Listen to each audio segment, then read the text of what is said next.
જો આજે આપણા માતા પિતા આપણને એકવાર બોલાવે અને આપણે કહીએ કે હમણાં નહીં પછી વાત કરું છું, તો એક પ્રશ્ન પોતાની જાતને પૂછવા જેવો છે. શું ખાતરી છે કે પછીની ઘડી આપણા સમક્ષ આવશે?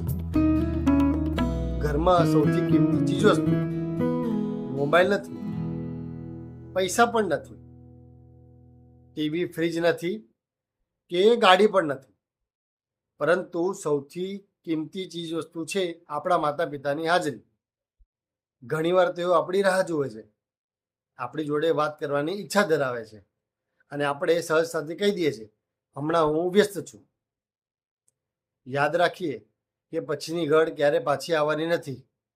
એક સમય એવો આવશે કે આપણી પાસે સમય તો હશે, પરંતુ આપણી જોડે વાત કરવા માટે આપણા માતા પિતાની હાજરી નહીં હોય.